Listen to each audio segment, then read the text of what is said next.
Good evening, ladies and gentlemen, and welcome here as we head to the West Coast to the Phoenix International Raceway for race number 3 of the F.A.R.T NDCar series under the Dark Horse Racing banner. Getting ready here tonight for what should be some great racing, low banking, and very high speeds. I'm Seth Cole alongside of Matthew Rodriguez. And Matt, we talked about this a couple of weeks ago. New Hampshire was wild. That was a low banking racetrack, but Phoenix brings a little bit more to the table, and you were commenting on the fact that these guys are flying around in terms of the lap times we saw in practice. Yeah, these cars hurt my brain. I'm not joking. They're going into the corner about 210 miles an hour, getting it slowed down just enough to get it turned for the next corner, and then suddenly rocketing back up to those speeds. That's not only hazardous for every car on track, but that's also a huge mental toll on the drivers. 150 laps here tonight as well that these drivers are going to have to deal with. Now, a couple things that we need to get out of the way that people might be wondering about. First off, this is the 2021 configuration. It's the newer configuration, so the start-finish line is going to be over on what would have been the old back straightaway for the old school Phoenix fans. And no, the apron on the front straightaway is not considered in bounds. We've been told that they can put 2 tires down below that yellow line, but they cannot fully go down there. And quite honestly, with how low these cars are to the ground and everything, that's probably a really good idea. I mean, you can go down there, but you're definitely going to be making eye contact with the next car in line that is going to end up hitting you after you spin around. So it's probably best idea that we take the little bit longer way around and we don't try and shortcut here. Now, when we were at New Hampshire, daytime conditions, pretty slick there. We knew that the tires were going to be playing a factor into wearing down and taking away that rear grip. Do the nighttime conditions here tonight at Phoenix, does that kind of help them with maybe a little bit of rear grip, especially off of that lower banking 1 and 2? So what it'll do is it'll definitely tighten up the car a lot. So we'll have a little bit more leeway to play with. But what I'm more concerned about is when they get new tires. The track being colder, it's going to be taking a little bit longer to heat those tires up. So any restarts on those cold tires are definitely going to be a little bit iffy. We're going to have to see how that one plays out. Well, the first 2 races of the season, J.W. Miller lined up on the pole position, but tonight it's Eric Schaus who puts down the fastest lap time, and he's going to be sharing row number 1 with Charles Teed as we show you the starting lineup here tonight. And we've had 2 races so far, Matt, where 2 drivers have picked up their first career wins here. J.W. Miller back at Michigan, and last week we saw Will Roberts, well actually I should say 2 weeks ago, we saw Will Roberts win up in the Northeast at New Hampshire. Do we continue that trend? Because a lot of other drivers in the field here tonight that we've seen in these first 2 races that have shown speed, and I've actually noticed a couple of drivers look like they're making their first starts of the season as well. Yeah, I mean, obviously, if I had to pick my favorites for tonight, I still go back to my old favorites where I look at Charles Teed. He has been on such a good run these past few weeks. I really think he's on the verge of at least getting one or having a breakthrough. But I go back and look a little bit more through the field. Like we have got Luis Gonzalez Nunez. He finished runner-up to Rick Ray last season. And then I look a little bit further and I see Craig Forsyth, and you always know he is a force to be reckoned with whenever we get to any track.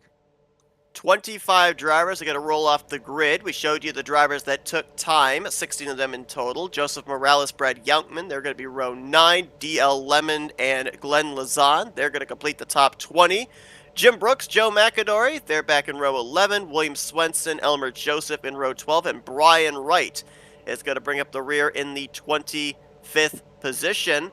Mentioned about the fact that a couple of drivers making their first starts here tonight. One of them was very fast in practice, obviously very fast in qualifying as well, rolling off from the 5th position. Now, we should mention this is Taylor Jordan, not Jordan Taylor, so I did have to do a double take on that one, because I don't know. Check his license? Are we sure it's not Jordan Taylor?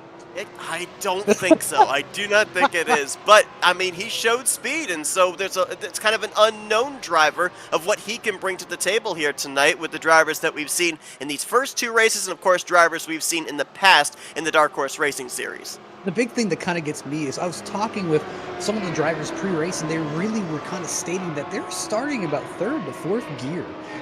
A lot of these drivers are not confident with the lower gears here, and obviously starting in 2nd or 1st would be advisable because you'd be able to get the power down a lot more, lower gear ratio, but the problem is these tires have no grip. They just can't handle what was it? I think 20,000 RPM going through the back of these tires at once. So they're definitely gonna have to play a little bit of the long game today. No grip in the rear tires, and pit road may come into play. And so good luck trying to get that thing mowed down off of turn 2 and onto pit lane. But here they come through 3 and 4, the higher banked area of the racetrack, and it's going to be Eric Schaus getting us underway here tonight in the desert. They all managed to fire off the line pretty well. Here's going to become really the big challenge, which is obviously we've had practice a lot. We've been watching these guys kind of race alone, but we haven't really seen them side by side. They've done a few practice restarts, but this is the real test. Charles Teed got a nice run there out of turn 2, showed the nose down the back straightaway. He'll stay alongside off of 4, but it'll be Schaus leading the first lap. Ooh. Oh no, we got a spinner! Taylor Jordan. No caution. I think we got another spinner there up in turn 1, and we do. Caution is out. And looks like that's Will Roberts currently in the fence. Last week's winner. It doesn't look like he damaged it too much, but man, that thing, I would say that's a tank slapper. that thing just came right back around on him. So remember, too, one faster pair available for these drivers here, and I'm looking at that 31 of Will Roberts making his way down the back straightaway. Car looks a little skewed there. Might be pointed just a little bit to the left. Could have some suspension damage here in the early going. Yeah, and that's what we're going to really deal with, where we got to keep these cars straight. And you're really worried about any suspension damage that I see. That's just going to be something that kind of slows you down. I mean, I'm looking at this Taylor Jordan wrecking. That just... That thing barely touched the yellow line and it lost the back end. Could it be a little... I've heard this term before. I don't know how much of a factor it really plays in. Maybe paint grip? I mean, we're here in Phoenix. Yes, it's nighttime conditions, but we are in the desert. It is hot. It is humid. Surface that is covered with paint is not going to have nearly as much grip as a piece of asphalt that does not have that paint on it. Could that slickness of the paint on those tires, could that have led to that car spinning around? I think yes, because you just got to think of the difference of grip levels, and really, it's almost like it's a less extreme version of whenever maybe a tire or a car touches grass, where it's a difference in grip levels. Obviously, the tire with better grip is going to end up dragging the car around, and that's what starts to spin. I think it's simply with this, where that paint is just a little bit less grippy than that racetrack, and it's just enough to make the left side tires lose grip, and the right side tire just go a little bit more and spins it right on around. Looks like it was the 15 car of Chris Stouffer that tagged the back of Will Roberts. Take a look at it here. Yeah, just different lifting points that we're going to be seeing, obviously. We've ended up seeing that a couple of weeks ago at New Hampshire, so...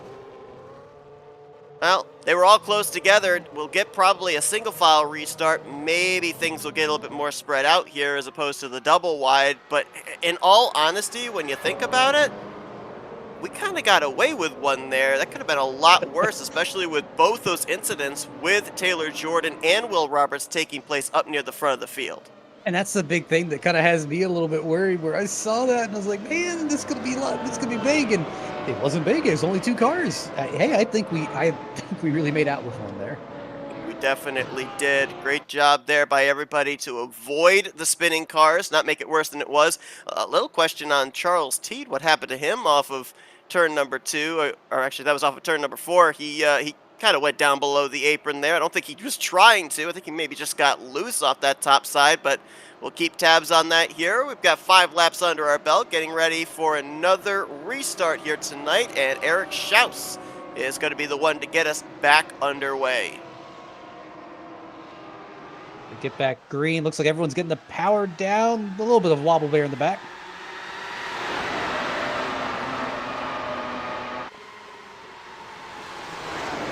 Nunez. Car in the fence! Looks like that was Chris Stouffer.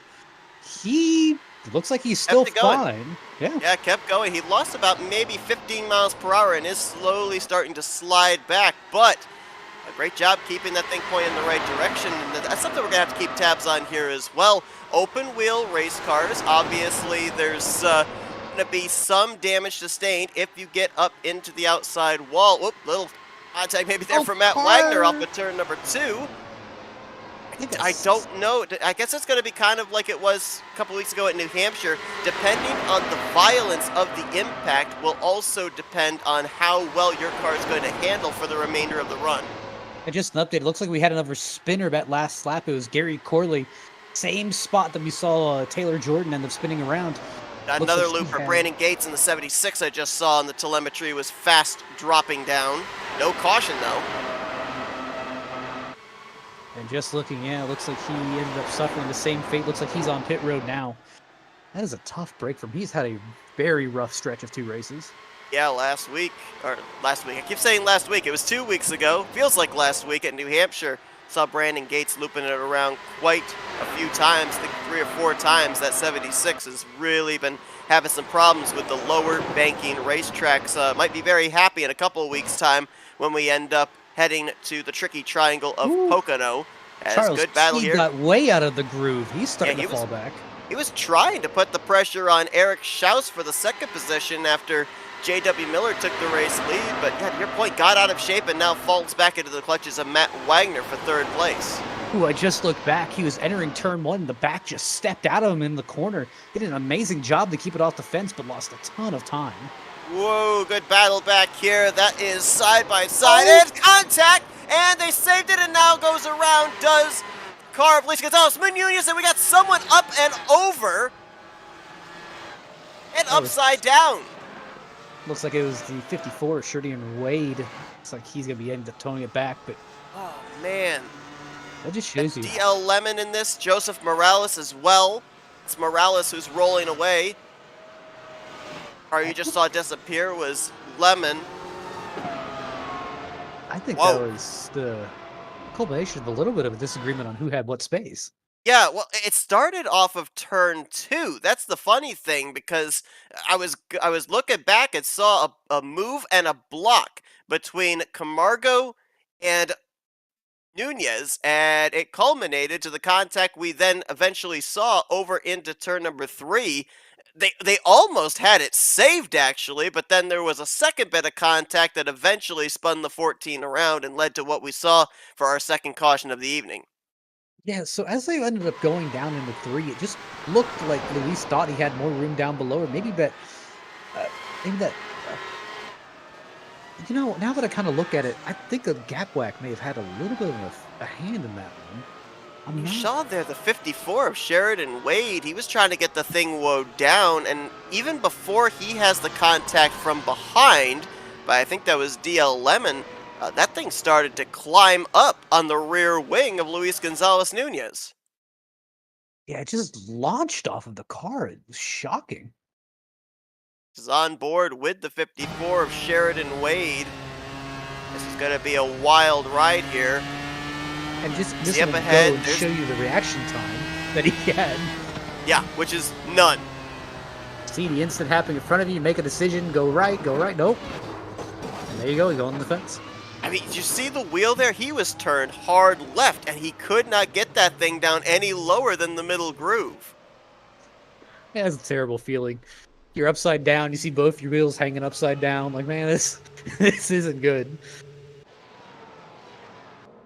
No doubt. I think we're going to have maybe nearly a half dozen drivers that are going to have to take on their faster pair here in the early going. Should get the maybe 1 to green signal this time by. And nope, we got another lap of caution here. J.W. Miller out in front looking for his 2nd win on the season. Eric Schaus, the pole sitter, lining up in 2nd.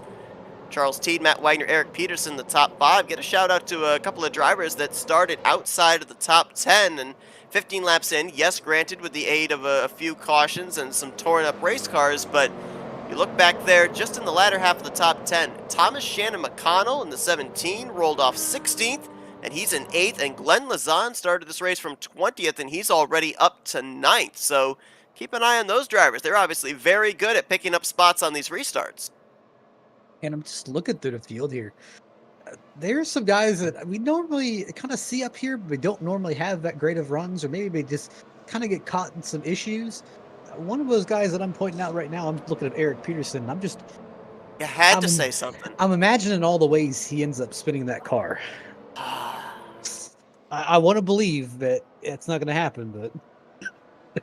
I know I the moment wasn't we put I that wasn't camera gonna on him. say it. I was hoping you weren't gonna say it, and you've just done it. Just ask the Magic 8 Ball what the outcome is, and I hope you don't get the answer. But I All mean, look right, so at Glenn Lazon in the top 10.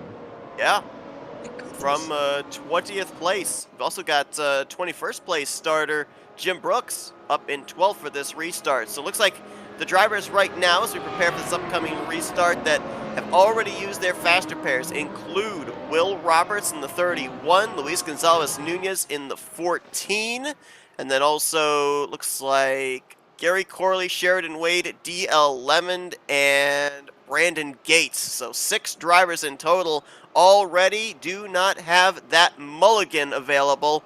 There's still a long ways to go here tonight in Phoenix. Like I said, we're only 16 laps in. I think it's still going to be a battle of attrition. I think we still have one more big one. J.W. Miller getting ready to head into the Geico restart zone. Green flag back in the air, and Eric Schaus timed that pretty well. Like he thought about trying to get to the inside of J.W. Miller down this front straightaway, but no dices. Whoa, Charles Teed kind of running Matt Wagner out of room there through 1 and 2. They keep it together though. Peterson side by Caution's side with out. Taylor. Looks like may It's have been Brian Ryan Wright. Wright. And add Joe McAdory into that. And I think Luis Gonzalez Nunez may have gotten a piece of this. Second incident, he's been involved here, back-to-back cautions. I think he's done.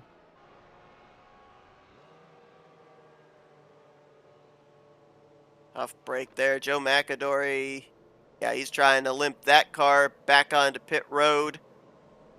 Not even sure he's actually being able to steer that thing. I think the car is in control of where he's going rather than the driver.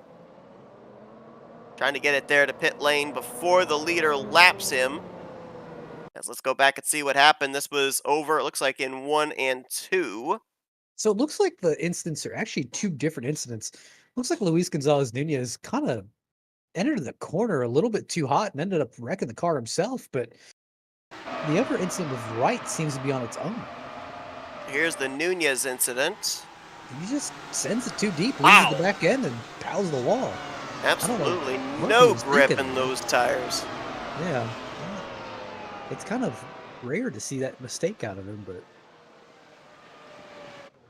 You alluded to the fact that these cars were flying around this racetrack in practice. Let's not forget that these are the IR01 cars, completely different from what we've seen season after season when we were broadcasting the Dark Horse Racing Series.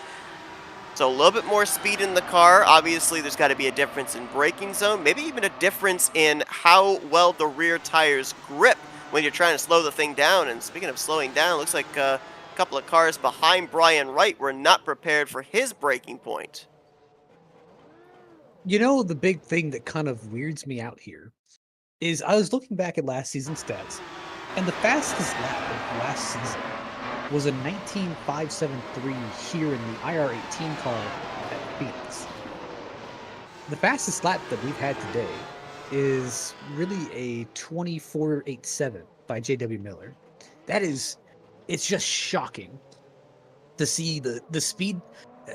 These cars are so much more powerful. They're so much harder to control. They're so much faster. But man, they still turn the slower lap time than the old IR18. It's kind of interesting, right? Because in all honesty, visibly, they look like they're faster. So the fact that it doesn't translate to faster lap times on the board, it's kind of a little bit of a mystery. It kind of plays with the mind a bit. I think it's really the difference is, I mean, look at how much higher these things rev. Look at how much more difficult they are to drive in the corner. These cars don't have as many aero bits as the Dallara chassis. Where, I mean, we're just looking at this and they're a little bit more rudimentary. At least their design looks a bit more rudimentary, like kind of like a speedway car, but just with less aero bits. But it's surprising that these actually have a bit more downforce than the R18. So it's kind of one of those. Looks can be deceiving. Cross the lap 20 threshold. Do a little bit of house cleaning here. Right now, 17 drivers on the lead lap. Looks like Gary Corley, Joe McAdory are a lap down apiece. 2 laps down, Brandon Gates and Brian Wright.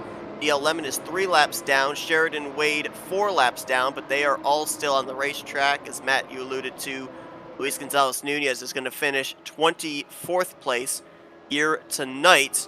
And that's going to be another big hit in the point standings for driver number 14, who came into tonight's race already mired down 18th in points. He's made 2 starts and has yet to score a top 10, so he'll look to change his luck, maybe get his season turned around in 2 weeks' time when we head into the Pocono Mountains at Pocono Raceway. And that's all you can hope for is, hey, we've been kind of on this short track swing. We're waiting for that big speedway swing. So that's going to be what's up next. And I think when we get to a bigger track, we're going to see a lot more out of these cars. Green flag ready to fly once again. Third restart of the night. J.W. Miller. Ooh, we got him stacked up behind him that time. Schaus tried to anticipate, had to get on the brakes, and Charles Teed says, thank you very much. That's going to be the battle for second place through 1 and 2 as Miller begins to scamper away. Oh, car on the fence. Looks like Schaus. No, it's not Schaus. Looks like Wagner. Wagner got put in the fence all the way back to 8th place, it looks like, in the 3 car. Now losing some more spots. He's trapped up on that top side. Oh, right behind. Looks like McConnell. Caution's out. So McConnell spun down to the apron. Now back up into the turn 1 outside wall. I think everybody avoided him, actually, which is really impressive when you've got a car that's coming from the bottom all the way back up the racing surface. And McConnell, if I'm not mistaken, was running in around the 6th or 7th position at the time. Let's go back to turn 1. And I'm kind of looking at this more, and what it looks like is just kind of like a minor error, where it was hesitation out of McConnell, where obviously we're going down the front straightaway, we're both kind of riding in line, and then suddenly, hey, you've got Wagner just falling back. And you have to make that split-second decision where is Wagner going to be going in there? Like, is he going to fall back more? And it was just that tiny little indecision by McConnell, but just got the car, the rear end just lost. Ended up spinning it right on around straight into Hysong. Yeah, it was Jeff Hysong, the Texaco machine down to his inside. We'll get another angle here. You have to wonder, what damage did the 18 possibly sustain from this? The contact might have been more wheel-to-wheel than anything else. Let's see.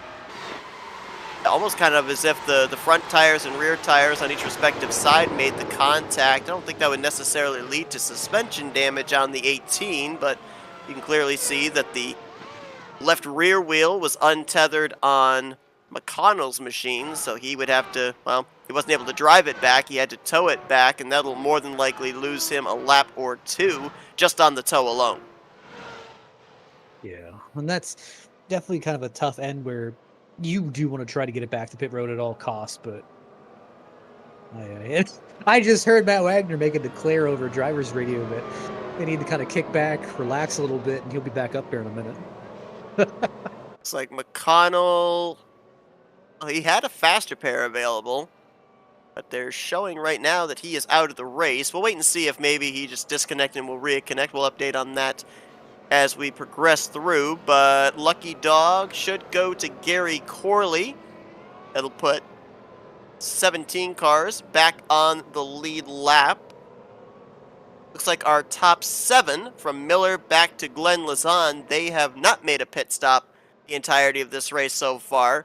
Will Roberts will roll off 8th on this restart. He, of course, came to pit road after he brought out the first caution.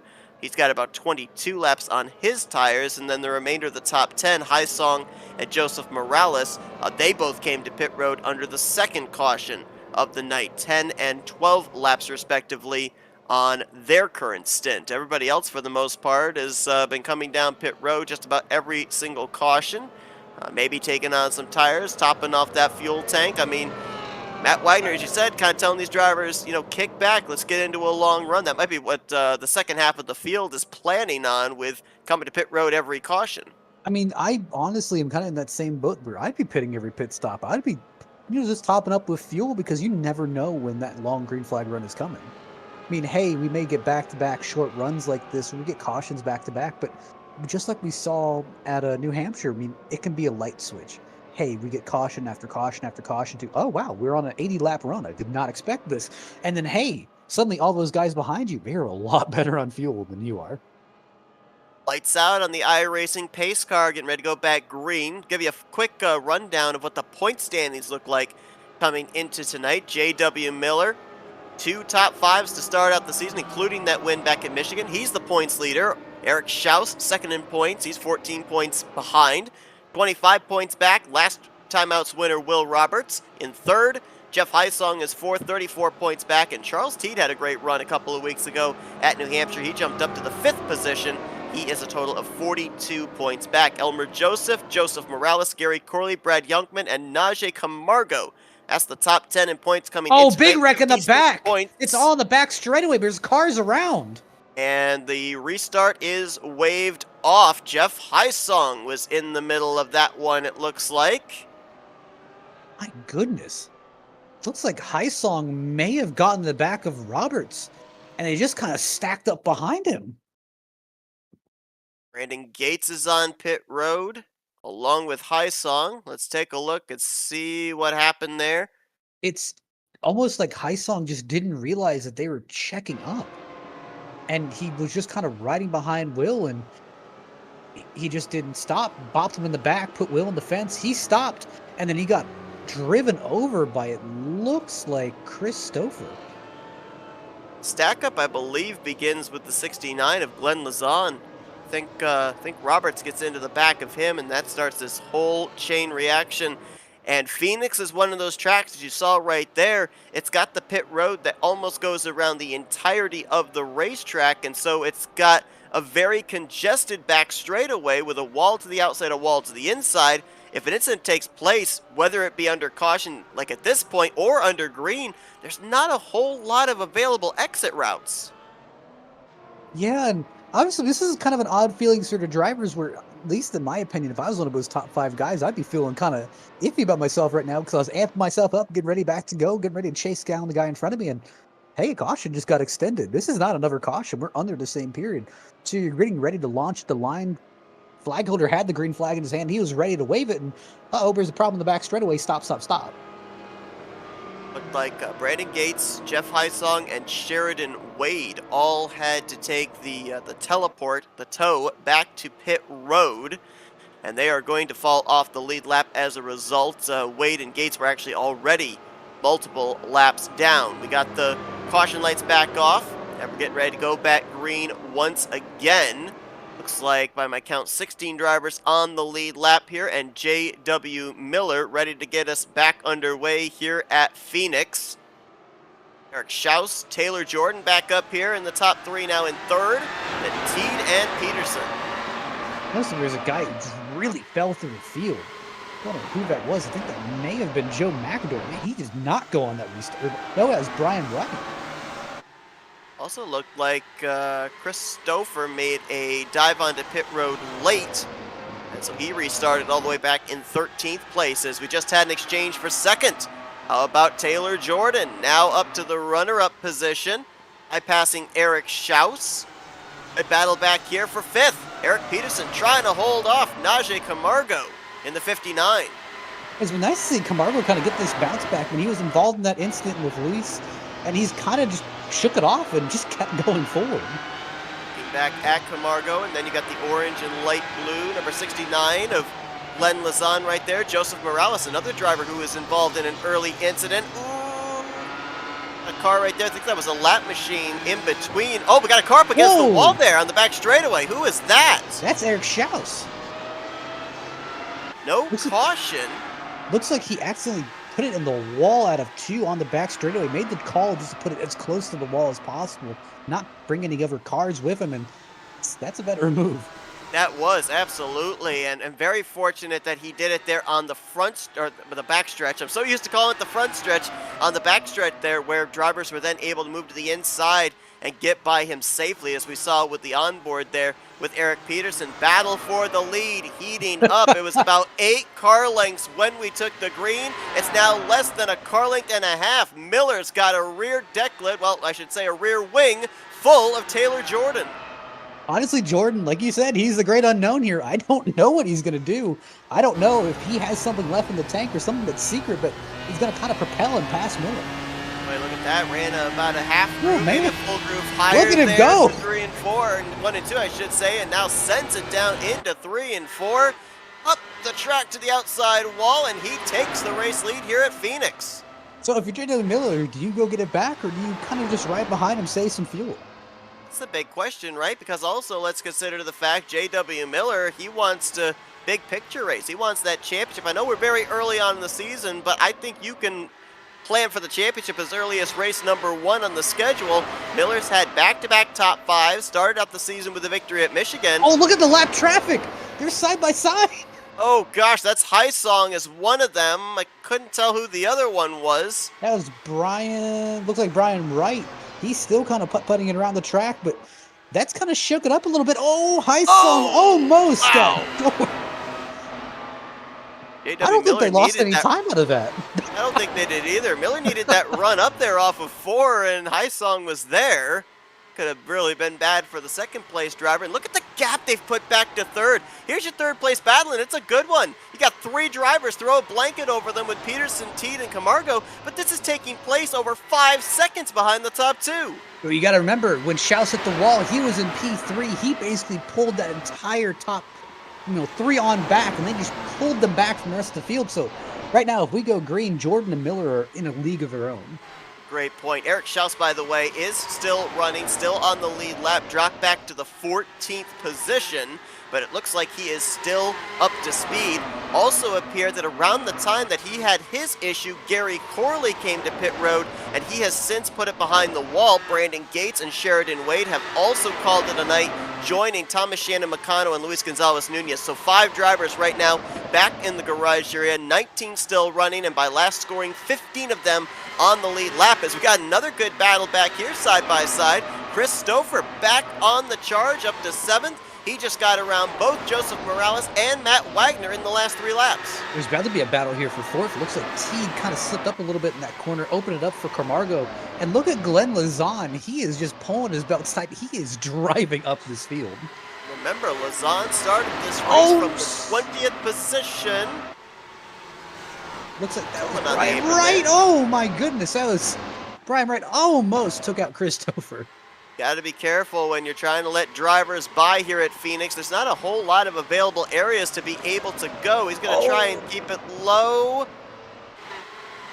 Around the top side there, I believe that's Matt Wagner and Joseph Morales following behind Christopher.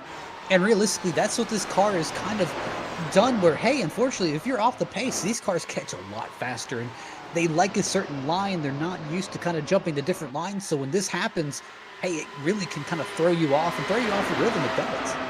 So one thing that we do have to talk about here is things have, at least for the most part, spread out. We might be possibly settling into a long green flag run. I mentioned the fact that the top 7 or 8 on that last restart had not come to pit road the entirety of the race up to that point, which means they're going to have to come to pit road a lot sooner than the second half of the field if we get into a round of green flag pit stops. Going to be interesting to see, based off of whatever fuel numbers these drivers have, whose strategy that plays out the benefit to. Is it the drivers that haven't pit yet, or is it the drivers that have already been to pit road? Are we sure the 802 isn't Jordan Taylor? I'm just seeing fast lap after fast lap after fast lap. Like, my goodness. He's having to deal with some traffic there. That was Brian Wright that he just went around. Now going to go around, I believe that is the 93 of Brandon Youngman, who was the last car on the lead lap. No, correction, that was not. That was Elmer Joseph. Youngman's actually on pit road. We just saw him there in the 93. He and Elmer Joseph were the last 2 cars on the lead lap, and now have both fallen a lap down. Next on the hit list for the race leader, that's Eric Schaus. And I'm still seeing this battle go on for 4th. Charles Teed's holding them off, but Camargo is on the move. At Wagner and Will Roberts side by side here. Oh! 1 and 2. Whoa! Teed's around. Camargo got in the back of him. Caution out, as you see back there against the Instacart logo in the turn 2 area is the 5 of Charles Teed. 2 guys who are just kind of banging their head against the wall. Has to be Jordan and Miller. They had almost a 10-second lead. Absolutely. But at the same time, though, this gives them the opportunity to maybe come down pit road under caution rather than under green if the strategy, if we'd gone green to the end, was not going to work out in their favor. Might have given them an opportunity to be able to kind of adjust that strategy. They will maybe lose some track position. I would think maybe we have some drivers stay out, though. I'm looking, and the drivers on the lead lap, the drivers that have turned the less amount of laps would be Stouffer and Will Roberts, and they've turned 21 circuits. So maybe they still come to pit road. I'm just kind of looking back here. And I think really Carmago just got a little bit eager, was thinking he could send it in, because I've been seeing Teed kind of wash up the track a little bit these past few laps. I think Teed actually got the stick on the bottom of the track this time, and Carmago was just not ready for it. Is it a case of maybe the five getting a little tight through the center because that's where the contact took place? It definitely could have been. Let's take another angle here and see. Yeah, it almost looks like with the closing rate there, like maybe Teed had to feather the throttle just a little bit there, the center of the corner, and Carmago was not ready for it. The tough break there for Charles Teed, as we've already seen for a couple of cars here tonight. When you get up there into the wall and that left rear tire becomes untethered, you really cannot get the car refired and turned back around and manually bring that car back to pit road. You then have to call that tow, and with how short this racetrack is, more than likely you're gonna lose a lap, and it takes you, at least for the moment, out of the running of, if not a good finish, a win here tonight at Phoenix International. Like And I am I said, seeing this right? Is Teed done? looks like Teed is done. Looks like he's He, parked it. he had a faster pair as well. That's the second driver that's brought it to pit road with a faster pair available and has instead called it an evening. McConnell was the other one, so I think he was that's a just a little bit surprising. frustrated where, Could I be. mean, realistically, he was not making it back to pit road with that damage. We've Because had a couple of he was stuck drivers, there, so he had a had to couple of tow. Got a couple of drivers up there in the top 5, top 10 in points that have had some issues here tonight. Charles Teed, the latest of them, was 5th in the point standings. Gary Corley's out of the race. He was in a tie for 8th coming into tonight. We saw Will Roberts spin around there in the early going. He was 3rd in points, but he's since been able to mount a bit of a comeback. And Eric Schaus, who had that problem there at the beginning of this most previous restart, 2nd in the point standings. So it's very early on in the season. We could see a lot of green and red with drivers advancing and losing positions in the point standings here, heading into the off week and then in preparation for Pocono. And realistically, we just got to look at this here where anything can happen. We don't know what's really going to end up happening here later and off in the weeks, because we've got Pocono coming up. Obviously, the Pocono is going to be an interesting track to say the least. But then we dabble a little bit further where we go in the Road America. I don't believe we had any road courses on the schedule last season. No, we did At least not. none I It was can all remember. speedways. Yeah, Was so all we're speedways. I think the last time that we ran Road America, if I recall correctly, was back in the season prior to last season. And you got to think, going into Road America, these drivers will have choice of different compounds of tires, both soft, medium, and hard tires that have different amounts of longevity and speed. And realistically, I drove a few laps around Road America. It is insane. This car has so much grip there. Oh, we're going to have a very interesting restart here, because if you look back, 4th car in line, that is your second place driver, Jordan. I made the mistake. There it is, Taylor Jordan. You've got Matt Wagner, who's leading this group, and then 2 lap cars behind him, in between him and Taylor Jordan. Then J.W. Miller, Eric Peterson, and Chris Stouffer, the top 5. So this will be a very interesting restart as we're back underway. And it looks like basically those 2 cars, they may have been trying to take a wave around and just ended up getting blocked out by Wagner staying out. Wagner's in the fence! Oh! Up and into the wall. Hard hit. Still pointed the right direction. No caution. Right front wheel is tethered off of it, and now the caution's out as he nearly took out the 13 of Elmer Joseph. And then look out on pit road. That is Joe McAdory taking evasive action. Realistically, he did the exact same thing that Luis Gonzalez Nunez did. He drove down in the first corner just like he always did and just lost the back end. We have to remember, though, Everybody else had come to pit road. On that restart, Matt Wagner was on 26 lap old tires, so a huge unknown of just how much grip he was going to have going into that corner, and I think he found out pretty quick. My. And they just keep dropping like flies, and seeing someone like Matt Wagner kind of drop it kind of puts it in perspective. Big drift into the outside wall, and then right there, man, I don't know how Elmer Joseph did not hit him. And then right there again, Joe McAdory coming on to pit road.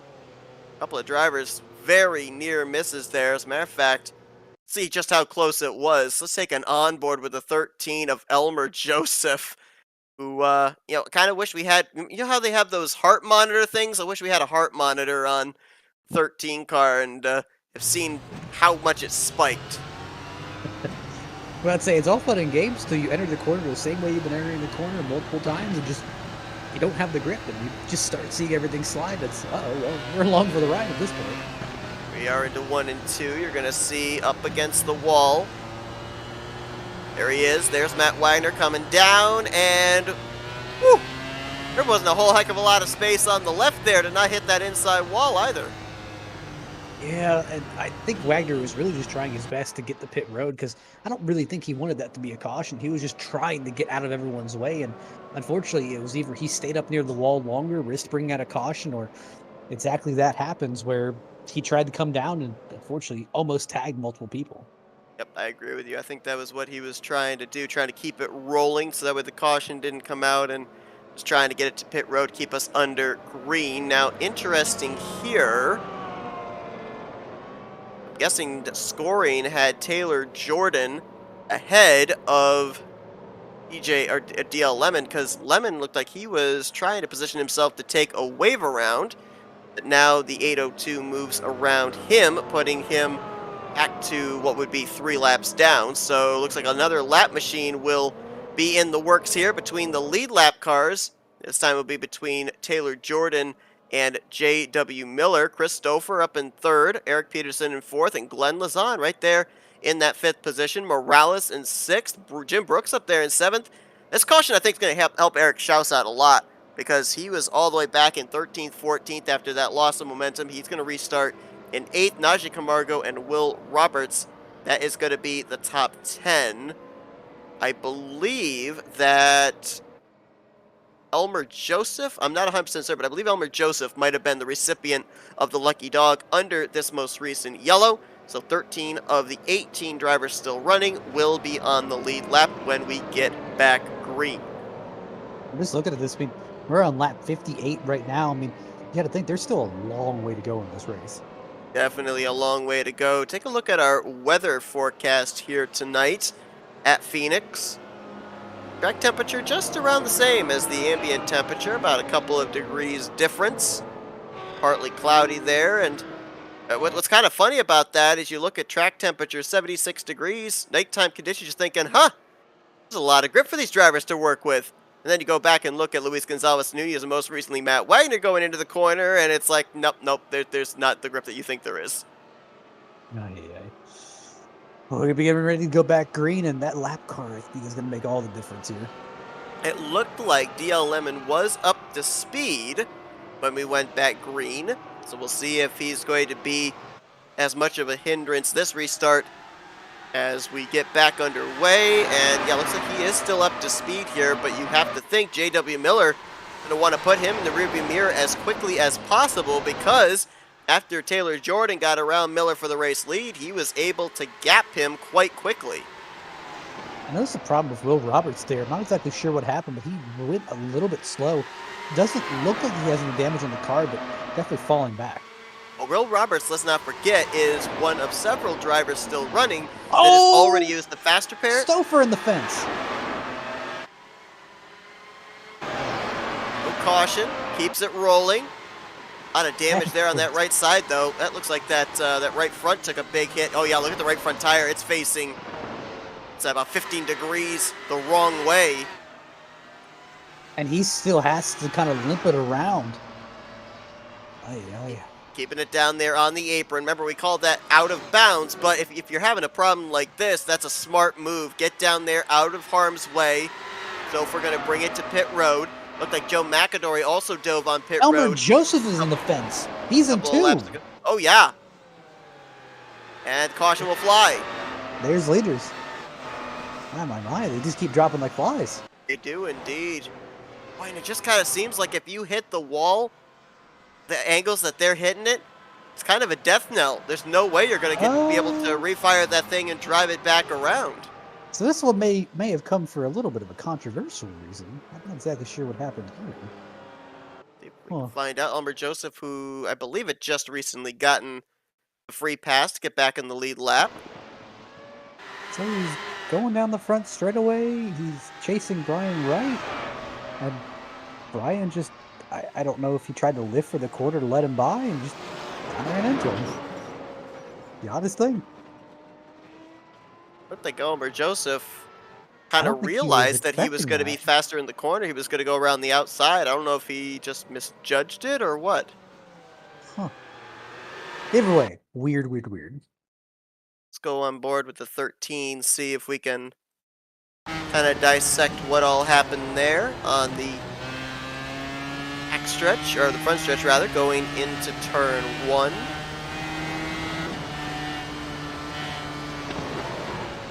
I think that's just a case of, we've seen it quite a bit here tonight, of not knowing where the lift point is of the driver in front of you, and just no available reaction time. It's a big hit there for Elmer Joseph, and caution coming out with that car slowing, and there you see there's the leaders flying on by on the left side of your screen. Elmer Joseph having to call in the tow. Not certain if he had already used his faster pair or not, but slowly starting to lose count of all the drivers that have used their faster pair. It might be easier to just go down the list of those that haven't used the faster pair, because I think as I eyeball it here, I see only 8 drivers that still have a faster pair intact. And 5 of those 8 are the drivers running currently up inside of our top 5. It definitely makes it tough. I'm really wondering about some of these drivers up in front, if they're kind of losing their rhythm here a little bit. I mean, there's some drivers who definitely have capitalized on this situation. I mean, look at Glenn Lazon. He is up 16 positions. He is in P4. That is someone I did not expect to see up here today. Same thing with Joseph Morales. He is just kind of excelled with all of these wrecks, and he has been up to P5. One driver we have not mentioned at all tonight, who also falls into the category of still having his faster pair intact, is going to restart from the 27th, or the 27th. He's the 27th. He's restarting from the 7th position, and that is Craig Forsyth, who rolled off the grid from 12th place. Now remember, a couple of weeks ago, Craig Forsyth was not in the field at New Hampshire. Subsequently, he ended up dropping 10 spots in the standings to 13th. Quiet night here for him, and big opportunity with a lot of drivers we've already talked about up inside the top 10 in points running into issues. We got a couple of them back in the garage area. Big opportunity to gain those points and those positions possibly back here this evening. I don't know. I know better than to count out Craig Forsyth. He just kind of reappears when you don't expect him. Green flag. Gonna come back out this next time by. Closing in on the halfway point, about 9 laps away from it. Taylor Jordan, the race leader. J.W. Miller in second. That lap car is still there. Miller was not able to pass E.L. Lemon to put him in the rearview mirror, so you've still got the 08 playing a little bit of spoiler there. Second car in line. Eric Peterson third. Glenn Lazon fourth. And Joseph Morales right now going to complete your top 5. The lucky dog under that caution, I believe, might have gone to Matt Wagner. So 11 drivers on the lead lap. We've got 17 running right now. 18 still scored in the race as Chris Stouffer still sits on pit road getting damage repair done to his number 15. I'm just looking, Matt Wagner's still in this race. Even with that contact earlier, he is still fighting tough. Through 3 and 4. Green flag back in the air. Decent restart there for J.W. Miller. Let's see what he's able to do with Lemon. Oh, no, Lemon almost looks like he wants to get one of his laps back the hard way. Gonna race it out tooth and nail. I with mean, the if we're gonna, 802 of Taylor Jordan. you gotta think if we're gonna have this many restarts, might as well try, see if you can get you one. Not going to be able to do it that time, though. A 2-car length separation, then another 2-car lengths back. J.W. Miller. His battle on the track right now is going inside of the latter portion of the top 10. Matt Wagner trying to fight his way up through. He just got around Jim Brooks up ahead. Good battle, Eric Schaus. Greg Forsyth, Will Roberts, and they're right behind Joseph Morales. This is some tight quarter racing in the latter half of the top 10. Oh, Will Roberts around! Yep, he's in the inside wall. No caution, though. No caution. He's going to get the thing going again. That thing just snapped around. Kind of shades of what happened to him back in the very early laps of this race. Yeah, it's like as soon as you even think about touching that yellow line, or even if you're just barely enough close to it, it just loses that rear end grip. No caution there for our last time out's winner at New Hampshire. Will Roberts, I don't know if he made, it was hard to tell with that camera shot if he made any contact with the wall, but it looks like he may be coming to pit road here. You see him down on the apron, and yeah, he's heading for pit lane in that 31 car. He will definitely fall at least one lap down, maybe multiple, with it being green flag laps here at Phoenix. Not taking them long at all, 20 some odd seconds to complete a lap here. But you got to think, I mean, that's a huge blow, and especially it's an even bigger blow if a caution does come out. But as we're looking here, I mean, it is a look at Forsyth and Schaus going at it for P6. Inverted numbers, the 72, the 27. He got a little loose. Najee Camargo right behind that as well. If a driver makes a mistake, too, not a whole lot of room for error for drivers like Camargo, Wagner, Jim Brooks behind. If someone loses momentum ahead of them, they could find their front wing right back in their gearbox. That's the thing, there's so little reaction time when something goes wrong. You kind of have to, it can't be a, do I go high, do I go low? I mean, you have to choose a decision right then and there, or you're driving straight in the back of them. So things have gotten settled out here now, kind of spaced out from 5th back to around the 10th position. 11 drivers now on the lead lap after the unscheduled pit stop by Will Roberts. He has fallen 2 laps down. We've got only one driver right now, 1 lap down, that being Jeff Hysong, who would be in position for the lucky dog if we were to get a yellow, but looks like, where would we go? About 9 laps into this run, and we're already encountering traffic again for the race leader. First on the hit list is going to be Brian Wright, and then the 31 of Will Roberts. I see Joseph Morales is currently on his way falling back. Looks like he's under attack now from Forsyth, but as you mentioned, lap cars, they definitely kind of bring a new element into this race. Oh man, I'll tell you what, that was close. Brian Wright almost got up into the left side of the lap machine of D.L. Lemon as they were traversing their way through 1 and 2. J.W. Miller was able to swing around the outside of the wounded 79, but boy, it's going to be really tough for these guys to be able to maneuver their way through this traffic. Got to be a lot of communication between the lead lap cars and lap cars. If this is the lane I want to run, please adhere to that. Please give me that lane. I mean, the biggest thing you can do is a lap car, and the same thing you can do as a lead lap car. As a lead lap car, it's your pretty much it's your responsibility to get past that car in front of you safely. So if you wreck into him, hey, that's your own doing. As long as he's being predictable, and that's the biggest thing. Where yes, you as a lap car, it is their job to pass you, but it's also your job to be predictable as they're passing you. So don't jump in the bottom line and then suddenly change your mind, jump all the way up top when they're at the top. Caution. Will Roberts again. Hey. My question is, was it over in turn 1 maybe? Yep. Really been struggling with that apron there, that dog leg. Going into turn 1. May have been bitten a 3rd time. Yeah, he just entered the corner and just lost the back end and just backed into the fence. Same identical spot. Here it is again. Nobody in the vicinity, really. Fortunate by that. Though remember, the race leader was not that far behind. Ow. Well, I said it's a battle of attrition. And it's amazing, right, when you consider the fact that 2 weeks ago we were at another racetrack with low banking with these cars at New Hampshire, and Will Roberts was the one that went to victory lane. Now, granted, Phoenix is a little bit longer of a racetrack. I think it's a little over a mile. New Hampshire is a mile in length, but amazing to kind of see how a driver, the huge difference between their ability to tackle one racetrack one week and then another racetrack a couple of weeks later that has somewhat similar banking in the corners. And that's going to be the bigger challenge of Pocono is just there's 3 different corners to that racetrack and 3 very distinct ways that you all enter those corners. I think turn 1 will definitely be the driver's favorite corner. Turn 2 will be a little bit less favorable. Turn 3 is definitely not going to be anyone's friend. Jeff Hysong, saw him going around, getting his lap back as the free pass. So we'll have 11 drivers on the lead lap. And we got a bunch of drivers diving onto pit road. Now I want to take an onboard here with our race leader, Taylor Jordan.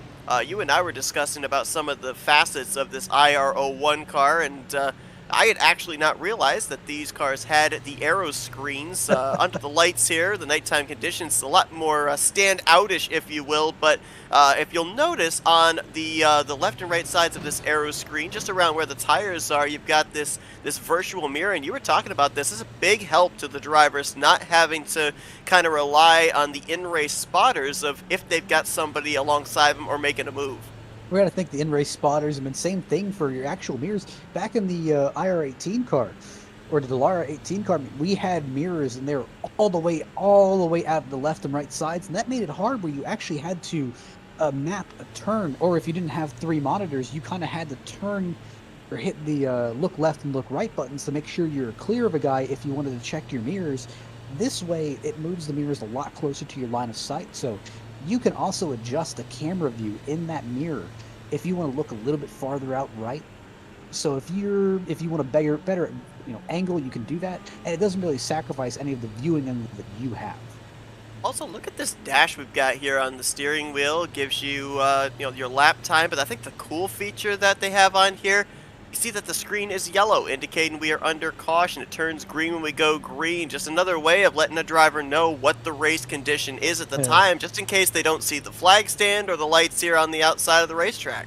You never want to see that thing turn red. Turn red means something broke.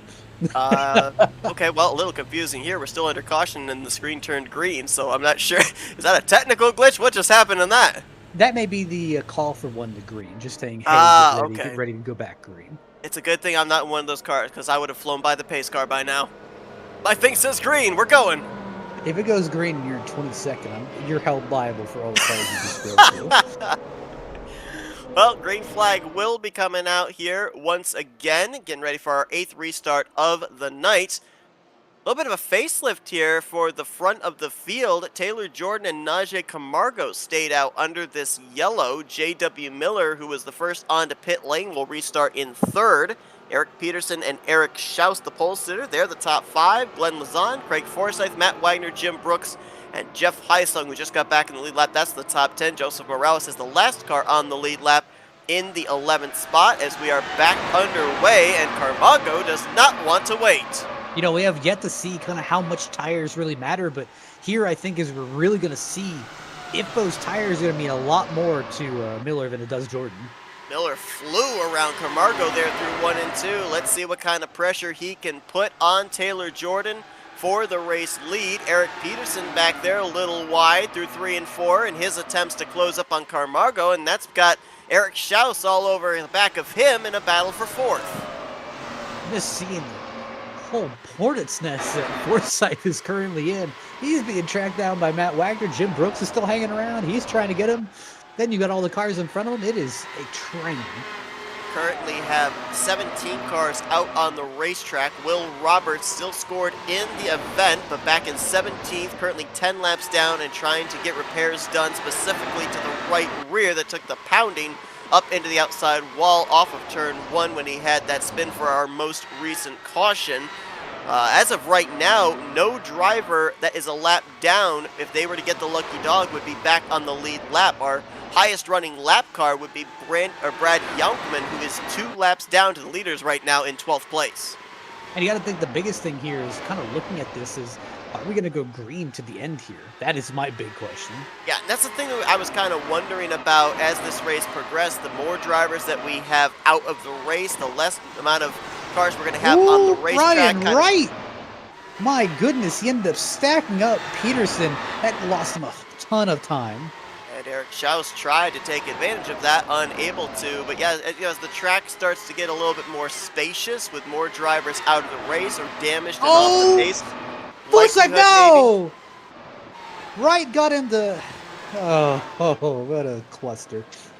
Len Lazan was in that, as was the 15 of Christopher.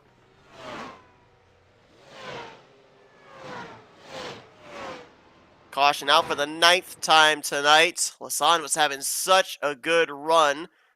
He was one of the drivers that still had a faster pair available. Let's take a look and see what happened here. And I mean, I won't mince words. It was bound to happen eventually. Just yeah, how all the interactions of other lead lap cars were. It was a matter of time, and unfortunately, it finally happened. and the speed differential too, right? Like between the 79 of Brian Wright and all those drivers up inside of the top 10. We've talked about the inability with the speeds they're carrying to make those on a dime decisions, those on a dime moves, and that's a culmination right there. I Contact mean, between Forsyth into Wright, up into Glenn Lazan, and then it's just on from there. Wright's top speed there was 177.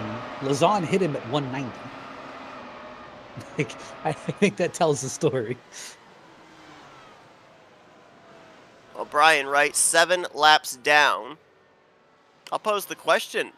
Should the 79 have been out there mixing it up with drivers up inside of the top 5 with how slow his speed was in comparison, especially being up on the racing surface there? I mean, you've got it's illegal to advance your position down there on the apron, but I mean, could there be an audible if you're off the pace and you've got drivers that are catching up to you that you know are battling on the lead lap for position to go down there and let them on by? Realistically, what got my frustration was his interaction with Eric Peterson in one. Because I was listening to drivers' comms, I didn't hear anything said about where he wanted to go. He was in the middle of the track. Eric Peterson kind of entered on the bottom line. He was on the bottom line. He started going high, and he met him up high, and then he said, "Hey, go low." So Eric Peterson went low, and then the next car behind, who was at the time Eric Schaus, he went to enter low. Or actually, no, it wasn't Eric Schaus. My apologies. It was Glenn Lazan. Glenn Lazan went to enter low, expecting him to be low, or expecting him to pass, or sorry, expecting to pass low. And he was there. Bright was running low. 9 cautions tonight for 35 of the 92 laps run. Man, look at that average speed, though. Yeah, that's what happens when you're going into the corner at 203 miles per hour on these restarts, though. It's just so insane. And realistically, still looking at the best lap, we are still about, a half a second. Or pretty much, half a second off of the fastest lap from last season. So we're getting closer. And I'm wondering if we go on a longer run, how it's going to be for some of these guys. We've had 4 lead changes. I believe it's been amongst 3 drivers. Eric Schaus led the early portion of the race after starting on the pole. J.W. Miller was out in front for a handful of laps, and then Taylor Jordan. I'm going to make that mistake a lot, I think. That's number 2. Someone get a counter of how many times I call this guy Jordan Taylor. Taylor Jordan then has led pretty much since he took the lead from J.W. Miller, and he's looking to see if he can lead the final 60 some odd laps here tonight and make it 3 for 3 in a driver getting their first win here in the F.A.R.T NDCar series under the Dark Horse Racing Series banner. Still a great name. You saw it earlier on tonight when we began the pre-race festivities. This is the Holy Crap Phoenix 150, and to be honest, if we listen to some driver comms of them sending it into the corner and finding no grip, I think you'd hear a holy crap or two in there. I could think of some better words, but I don't think we can say them over broadcast, though. Oh, not at all. Not at all. That is why we can't have a radioactive. Unless we have a censor bar, then we're good. I've done that before. Like, half the video was censors. It was not. It was not a pleasant experience. Well, getting ready to go back green here. It's going to be a total of 57 laps to go. No lap car this time for J.W. Miller to have to contend with, so let's see what he can do with Taylor Jordan.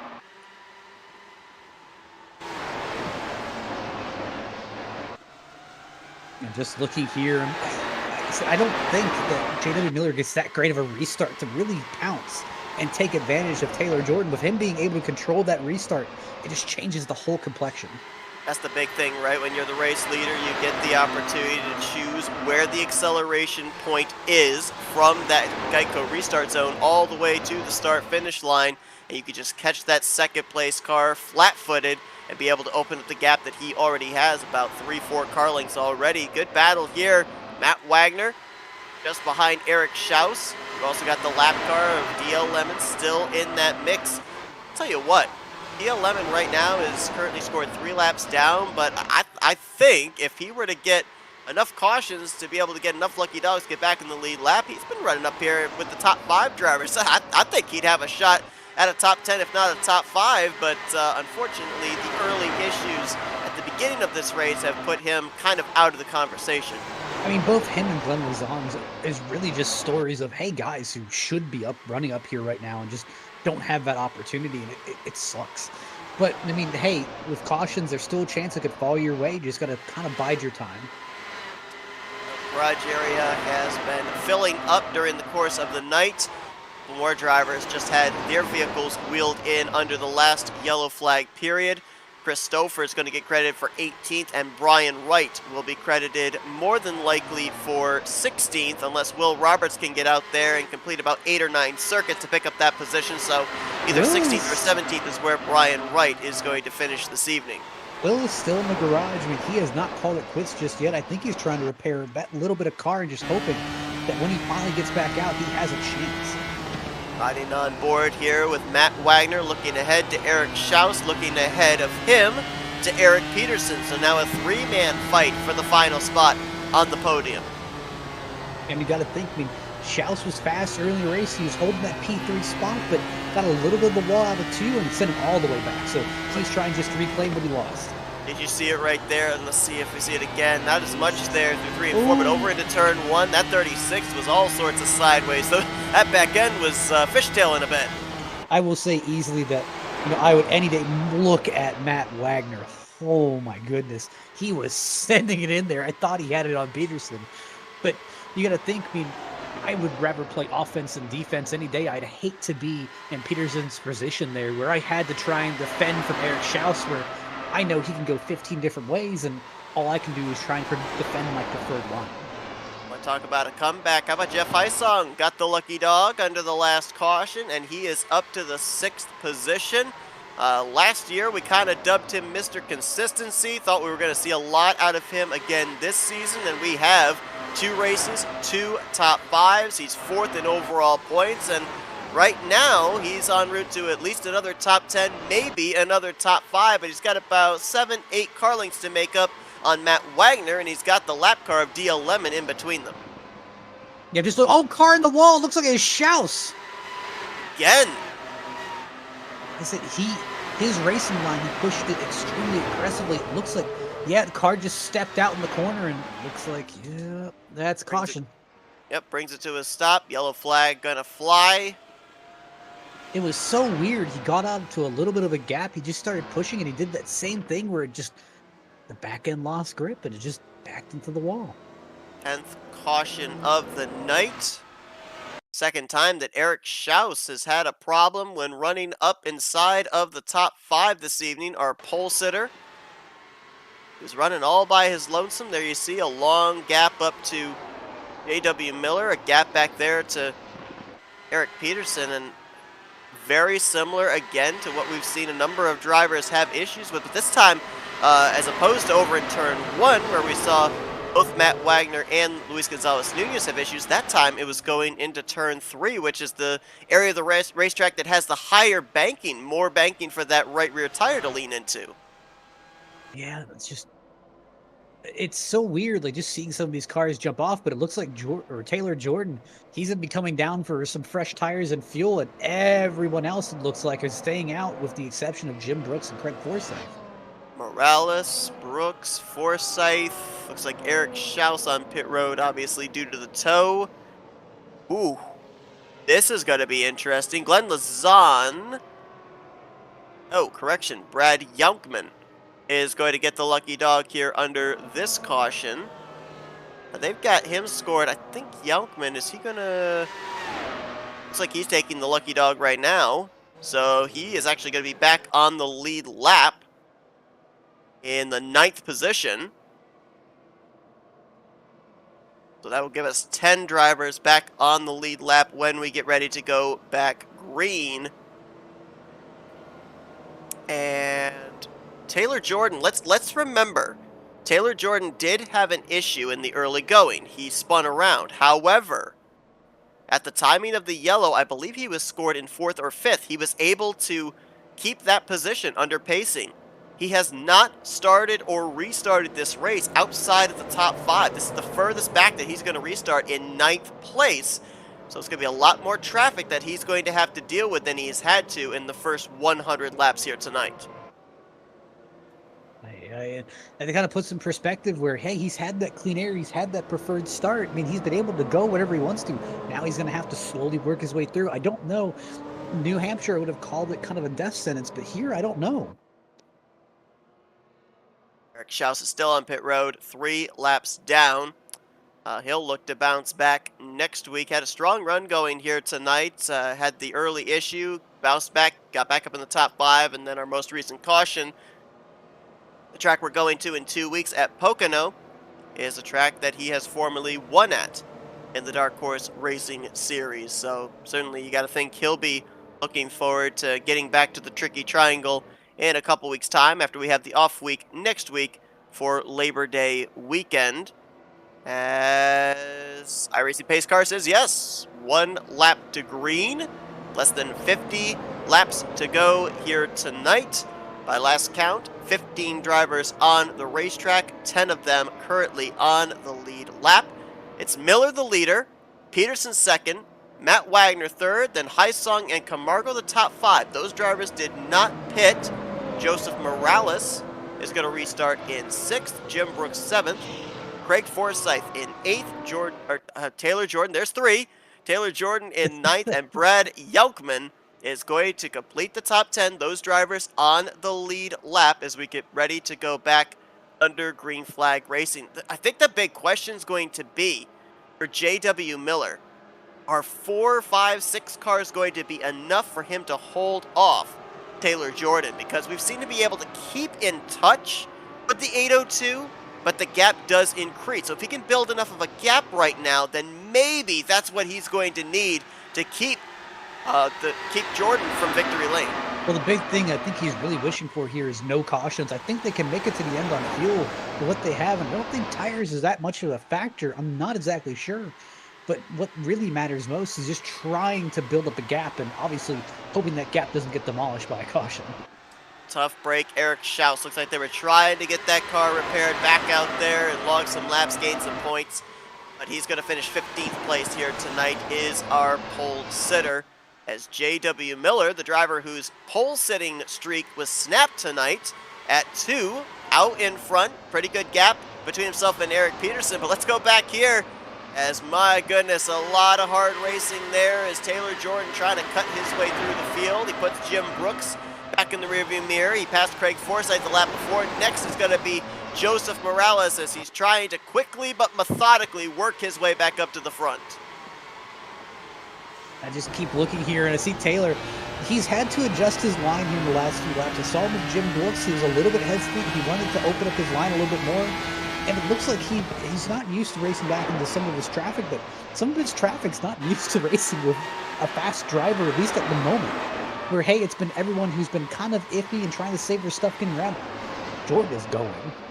He is going. However, right now, being back in traffic is hindering his lap times. Last time around, 20.7 for Taylor, and then JW with 20.4s out in clean air. So this could be exactly what JW Miller needs to be able to keep that fast 802 at bay. But to your point, he needs this to go green the rest of the way. If a caution comes out, that's a good chunk of cars that Taylor Jordan has already bypassed, and he'll probably get more on an upcoming close together restart.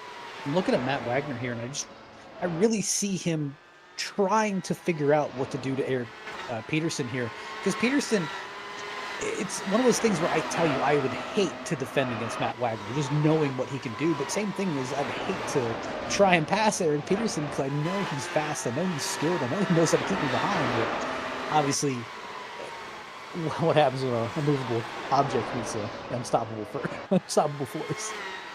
A caution? Hopefully That's the best I got. Hopefully not. That's the answer I got.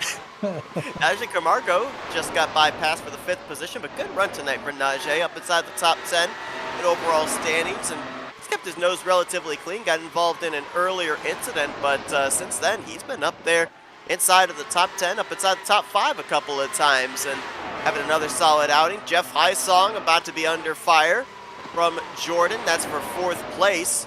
But right now, by last count, 4 seconds between Miller back to Jordan, who's still got 4 more cars he's got to pass before he can start to concentrate on maybe getting back up to the race lead as we close in on 30 laps to go here in Phoenix. Just looking around, Taylor's he's slowly getting there, but I'm looking for Eric Peterson and Matt Wagner, and it looks like they've kind of just given up fighting and more or less, hey, let's see if we can kind of run away here. Let's make the battle between us.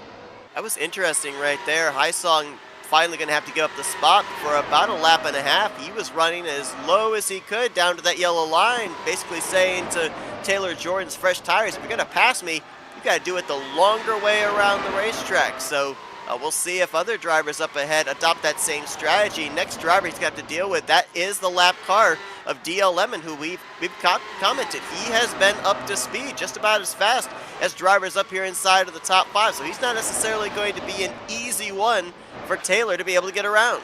You know, I'm kind of looking at Hysong, and I understand what Hysong was doing, where Hysong sees Camargo in his mirror. He knows that Taylor's going to get around him eventually. Like, no matter how much he tries it, Taylor's going to end up getting around. So instead of wasting my time and energy trying to burn off my stuff to keep Jordan behind me, let me let Jordan go. Let me try to focus on my own race so I don't have to fight Camargo, hopefully. Very smart. Pick your battles, because right now, Jeff Hysong has 10 lap older tires than Najee Camargo. So yeah, make sure that you don't battle the driver that you know is absolutely going to blow your doors off. Pick your battles in the field, figure out who you're faster than, who you want to finish ahead of, and race accordingly. Speaking of pick your battles, well, Matt Wagner picked a battle with Eric Peterson, and it was over just as quickly as it started. He blew by Eric Peterson, picking up the 2nd position, and now he's trying to go to work on reeling in J.W. Miller, and I'll tell you what, if lap times are any indication, he is closing in a hurry. That last time by, he took out a 0.2 of a second chunk out of the 2-second lead that Miller had accumulated. And that's the thing that's scary, where he's running faster laps than Taylor Jordan. Taylor Jordan ended up running a faster lap that last time. Jordan just outran him that time, but Jordan had draft and new tires, and Wagner outran him with old tires and no draft. Still plenty of opportunity here, plenty of laps for Matt Wagner to try and close up the gap between himself and J.W. Miller. It almost kind of looks like Miller is better in 3 and 4. Wagner is better over in 1 and 2. It's kind of the intervals keep slinking down to 2 seconds and then back up to 2.5 seconds. Let's see what the interval is this time. 2.2 seconds between the two of them as we cross the line for 25 laps to go. And still 4 seconds back is where you find Taylor Jordan, who's about to reel in Eric Peterson for that final spot in the podium. And just looking at it, I think that Jordan may have ran the fastest lap on the racetrack, so he is on his way. You are right. 20.106 for Taylor Jordan. The next closest to that is in the 2s, a 2.53 for Matt Wagner, which actually was run just about 5 laps ago. And you got to think, I mean, I've been watching these last few laps, and they've been running so much identical lap times. I mean, Miller just ran a 30 or a 3:10. Wagner ran a 3:73, and Taylor ran a 3:62. I mean, they're all within the same point. McAdory going to yield the inside to the race leader J.W. Miller. And, another big question, too, is we talked about the track position that Taylor Jordan has lost. He's having to use up a lot of tire getting around these cars also. Some of them he's having to pass around the longer way around the racetrack on the outside line. So, yeah, his lap times right now are faster than the top two. If he gets to Miller, what is he going to have left in the tank in terms of speed, in terms of grip, to be able to get by him? That is the big question here, man. He took the risk. He put new tires on it. He put a little bit of fuel in it. But I don't know what he's really going to have left when he gets up there, unless really Miller has been running his stuff off, trying to keep up those intervals, and they're going to end up falling off, and he's hoping that Miller falls off earlier. Here's your brewing battle for third. Eric Peterson, about 2.5, 3 car lengths back to Taylor Jordan for the third place position. This is taking place about 2.5 seconds behind Matt Wagner, and then another 2 seconds, make that 4 seconds rather, behind J.W. Miller. Honestly, I think even at this point, Taylor Jordan may have already used up his stuff, because there is about 25 lap difference between the tires on the 36 and the tires in the 802, and you can see he's not really closing up all that fast on Peterson. And I just keep watching Wagner, and he's getting that interval down in 1 and 2, like you mentioned, but he's just not able to get out of 3 and 4 the same way, and Miller just drives away. See if we can go on board with Matt Wagner, kind of see where he might be gaining and losing time. Just through 3 and 4. Oh, even right there, you can kind of see the rear tires sliding up there off of turn number 4. Let's see if he looks a little steadier over here in 1 and 2. Not a lot of wheel motion, but you can definitely see, it's hard to tell if the back end is sliding out or if the front end is maybe, that right front tire heat's kicking in and kind of almost directing up to the right there. And Eric Peterson used Joe McAdory as a pick. Jordan was looking high, and Peterson wanted low, so McAdory hung high and blocked Jordan, who was trying to make the run, but you could tell Taylor is coming. Got some good battles going on right here in these final 15 laps. This third place battle between Peterson and Jordan, but also a good battle brewing for the final spot inside of the top 5. Jeff Hysong, he's got his hands full with Najee Camargo. And he's going to keep it there. Oh, did he get the wall? I don't think so, but it was close.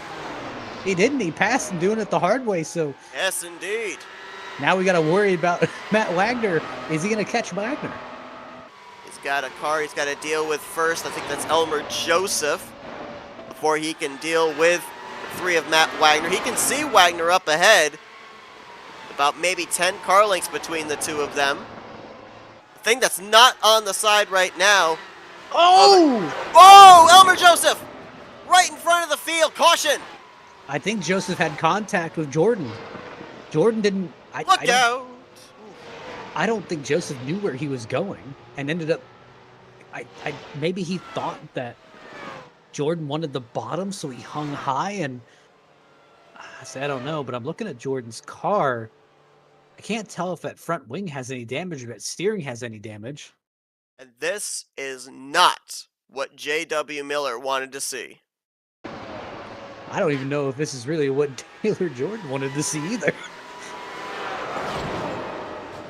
There you saw the contact there, the right front wing into the left rear tire. And right there, that was really close. I think that was Jim Brooks. Almost wiped out Elmer Joseph, who was trying to get his car down off the racing surface, down to that apron. Get another angle there. Like I said, I really think it was just a little bit of indecisiveness where he just didn't know where Taylor was going. Where it looks like here Taylor wants the bottoms and he swaps to the top, and he's just kind of caught out a little bit. And I don't want to blame that fully on Elmer there. Elmer Joseph, I believe, had already used his faster pair, so that's more than likely the evening done for him, just about 10 laps away from the conclusion of tonight's race. It was unlikely he was going to improve on his running position, which was 14th. He was a lap behind Joe McAdory, 3 laps behind DL Lemon. So he was going to probably, whether it was on the racetrack or in the garage, going to finish in P14 tonight regardless. But certainly I think he would have liked to have finished under his own power as pit road open. I've got one couple drivers coming down pit road there. One of them is Brad Youngman, and the other is DL Lemon. Youngman on the lead lap, Lemon 3 laps down. Glenn Lazan, I think, is going to get the free pass, but at this point in time, with going to be now less than 10 to go on this upcoming restart, and we need to remind everybody there are no overtime green-white checkers. We run the regulation 150 scheduled laps. It's very unlikely that we're going to have any more than the 10 drivers right now finish on the lead lap here tonight. But going back to your point there, Yeah. this caution maybe not something necessarily that Taylor Jordan even wanted to see, because as we saw there with that battle with Eric Peterson, it was only when they caught up to the lap car and Taylor Jordan was able to use him as a pick to make the move on Eric Peterson around the outside that he showed a little bit more speed than Peterson. Up to that point, it was almost like he had stalled out in terms of speed, as if he had already used up all the grip that those new tires had given him. And I'm kind of looking at the 802, and I can't tell if it has damage or not. Because that's the big thing, where he's got the fresher tires, and yeah, he's been running them a little bit harder, but they're a little bit fresher. We've got a little bit less heat in them, maybe. And it's really going to depend on, does he have suspension damage? Does he have that front wing damage? I just don't see any. So, theoretically, he should be able to drive away, but you never know. Trying to look back here from the rear of Matt Wagner, and visibly there, doesn't look like there's any damage on that front wing. We're specifically looking at the left front of that front wing, and I don't see anything abnormal. So aero-wise, looks like he should be okay, but tire-wise, who knows? As of right now, about 60 laps on the tires of J.W. Miller and Matt Wagner, about 35 laps on the tires of Taylor Jordan in third. Eric Peterson, Jeff Heisong, that's the top 5. Then it's Camargo, Morales, Forsyth, Brooks, and Youngman, the rest of the top 10. It's going to be a point in time here where the next flag's going to end the race. I don't think we're at that point right now. If we were to get a caution on this lap or 2-3 laps from now, I think we would still get back green, but there will be a point where these drivers are going to have to maybe race as if it is the last lap. Green flag back in the air here for Miller. I see it, Jordan. Wagner's going to be trying to defend a little bit, but that looks like a teammate to him, so how hard do you defend? We'll have to find out. I mean, Matt Wagner, it's been a while since he's been to victory lane. Of course, Taylor Jordan trying to make good on his debut here tonight with a W. Big send on the top for Wagner. Opens up the door. Here comes Jordan. Second place battle going on. We got a spinner. Peterson. No caution. You jinxed him, Matt. Yeah. Man. Up until this point. Oh, Morales in the wall there off of turn number 2. But now the gap is about half a second. Do you think there's enough time? There could be. I don't know. We'll have to see here. I thought we almost had another one around there entering into turn 1. There's Peterson. I mean, you got to think it's not even back pit road. It's not even trying to just catch him. It's also you got to catch him and pass him. Got to pass him. Well, J.W. Miller picked up the first checkered flag of the season at the high-speed 2-mile racetrack in the Irish Hills of Michigan. Had a solid outing last week, finishing up inside of the podium in back-to-back weeks, and now trying to continue to make that average finish look really good, looking for 2 wins in the first 3 races. But that gap is visibly closing, Matt. This last time by 0.7 of a second, and 4 laps to go at Phoenix. I mean, think of this. Yeah, Taylor Jordan's been running it a little bit hard, but he's got 25 laps fresher on those tires. I mean, that has to be playing a little bit of a factor. At this point in time, I think the next flag would end the race. If a caution came out, it'd be raced back to the caution, and the race would end under yellow. Peterson returning back to the racetrack there in the 36, albeit 3 laps down in 11th. And it ruins Taylor Jordan's line. There's just a pinch. Knocks him up out of the track. I'm going to wonder how much it's going to cost him in time. It'll be 2 laps to go this time by for J.W. Miller. Comes into this race as the points leader, and there is the caution. We're racing back to the yellow. Looks like the caution may have come out for Jeff Highsong, and J.W. Miller is going to pick up his second win on the season in the first 3 races. The points lead will increase after tonight in the desert. And it looks like it was Carmago and Highsong. They have That would have been a 5th place battle, I do believe, in the closing stages here. honestly, that 59 is making this car look like a short track. Let's take a look and see what happened here. It's a tough break there for Jeff Highsong, who looks like he's still going to finish in 9th. And he was looking to maybe jump up into the top 3 in points. Defensive line there down the back straightaway against Carmago, who then gave him the bump and run. He did. I don't know. I mean, that works in stock car. It just doesn't work in these IRL ones. It's the bump and run if you move them up out of the way. It's the dump and run if they spin. So I think that was the dump and run. Either way, I think this off week's definitely going to be needed, and I'm waiting towards Pocono. I mean, there's going to be. I think we're going to see kind of the same drivers that we do now, but we're going to see some other drivers who maybe just aren't that adept at road courses. Or sorry, aren't that adept at short tracks. Checkered flag was just displayed, and J.W. Miller, your winner here tonight at Phoenix International Raceway. Started from the 3rd position, got the race lead from Eric Schaus, then lost it to Taylor Jordan.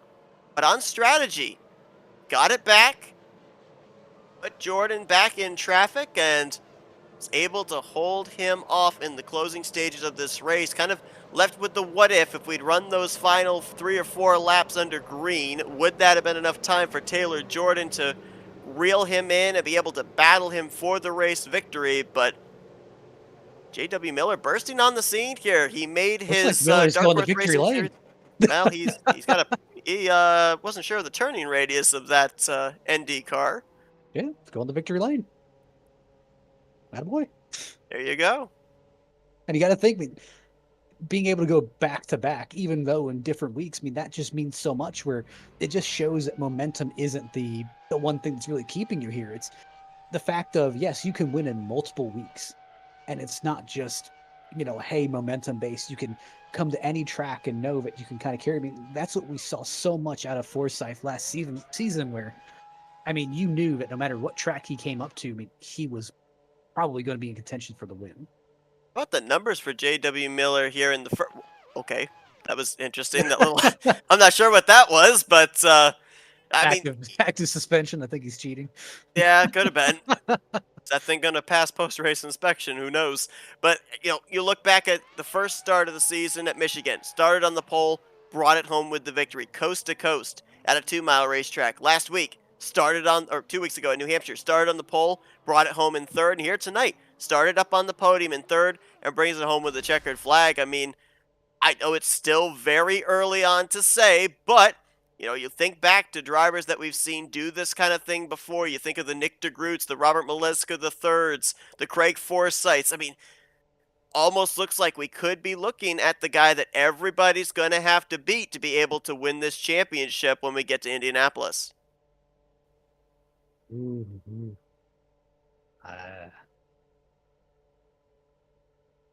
Season's still young, though.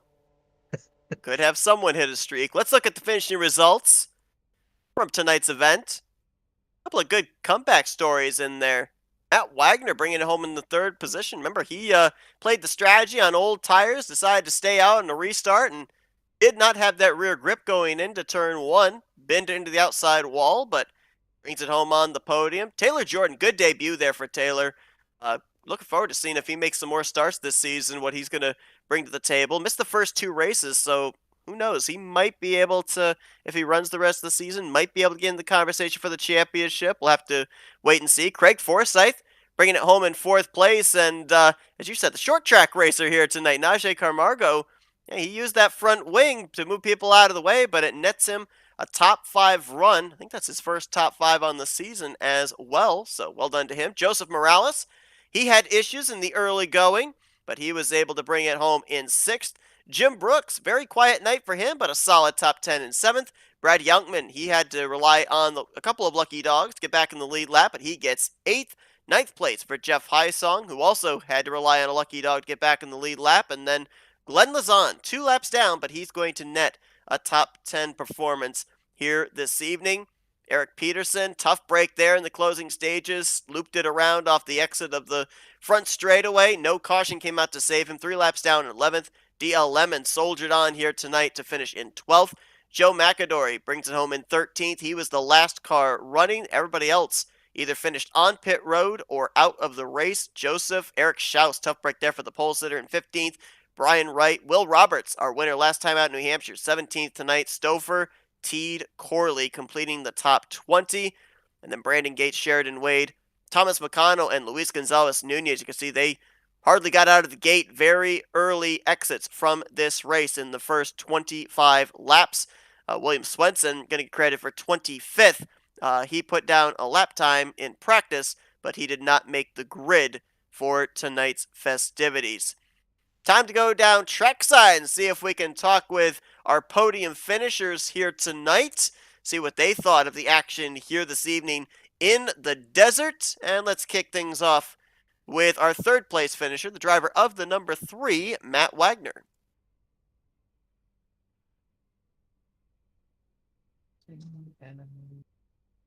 There you are. Hey, Matt. It's Matt and Seth up here in the F.A.R.T booth. You got us? How you doing, gentlemen? Oh, wild race here tonight. It looked like for you guys out there, a lot of lack of grip. It certainly appeared here at the low-banked racetrack. Describe what you guys were feeling here during the course of these runs, because it certainly looked like you guys were battling the track, the car, as well as each other. A lot of things you had to think about tonight. Yeah, so basically, this car has a lot of downforce on the front, so not very much on the rear. So when you go in the corner, when you with these hard tires, it takes about 4, 5, 6 laps for the tires to warm up, and then I see a lot of drivers, including myself, would overdrive the car. You overheat that right front, and when you overheat the right front, bad things happen, as you saw on the racetrack. So it was been an eventful day. So I drove this car in the Indy 500. Actually, we did a little Indy 500 race in this car. So came back here in this car, completely different track. It was a battle of attrition for sure. Now, I'm just going to go ahead and turn your mind back to that earlier incident where you're all the way in the lead, you drove away from the field, you entered turn 1, and the car just stepped out. What in the world happened?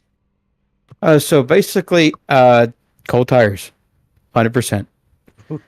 Yeah, cold tires. Cold tires will do that. Like, I was dumbfounded by it when the guys told me. It's like, Matt, you shouldn't drive it like that in the first lap. You give it a little bit of time. That's it. Forget, guys. This is like technically my first full race with this. But other than that, lesson learned.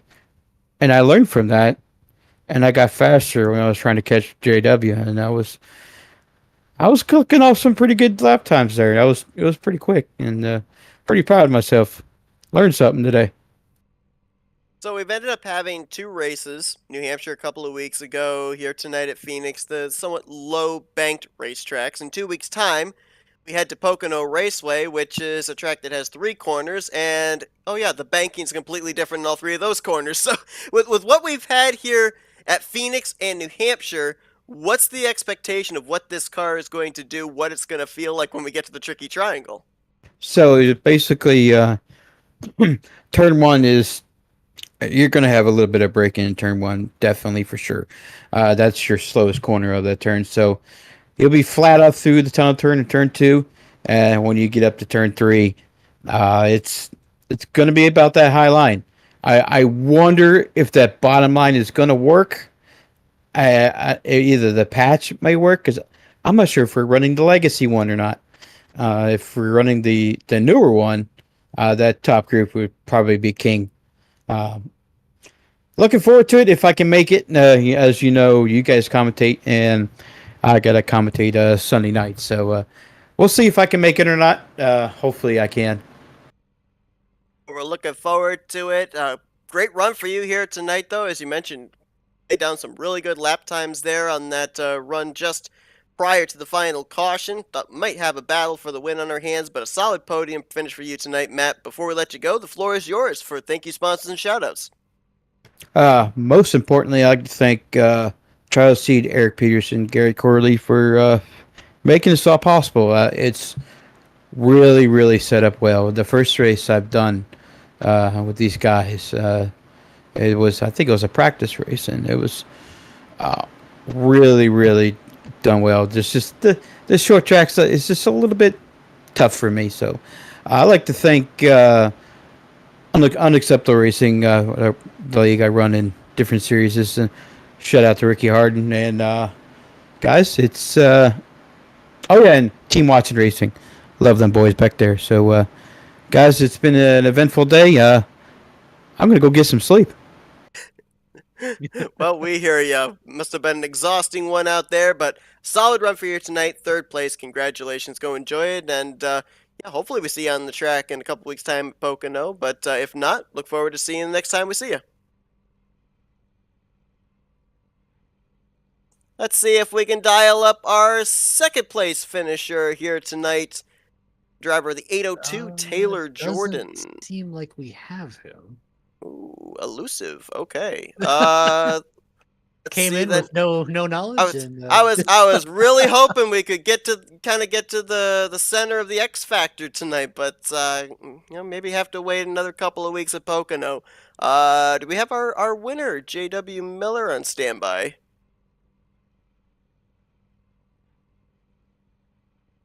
Yes, indeed we do. J.W., Matt and Seth up here in the FRM booth. You got us? Yes, sir. I'll tell you what a start to the year for you.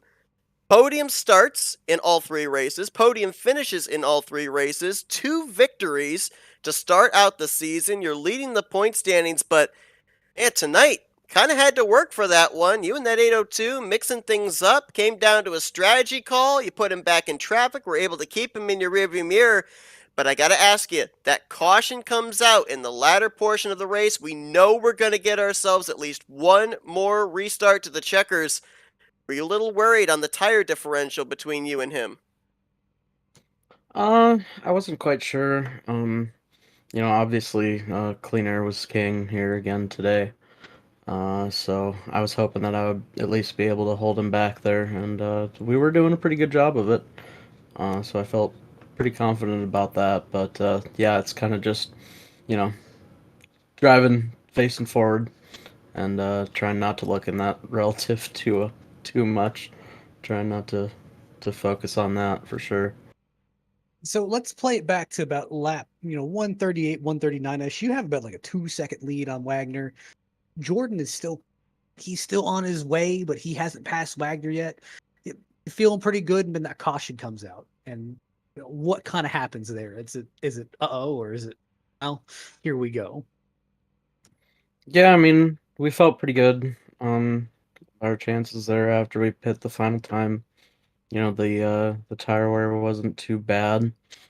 So even, him coming in with brand new tires, um, I guess that the tire wear was bad, but the differential in the times that we were doing wasn't too different unless you were in clean air. If you were in clean air, then obviously the brand new tires really helped you, but yeah, I think it kind of just came down to dirty air for the most part because like you probably saw earlier in the race, I was really struggling with getting around the lap car there that was between me and Taylor, I believe it was, or Chouse. I can't remember exactly who, but yeah, it was definitely a difficult one.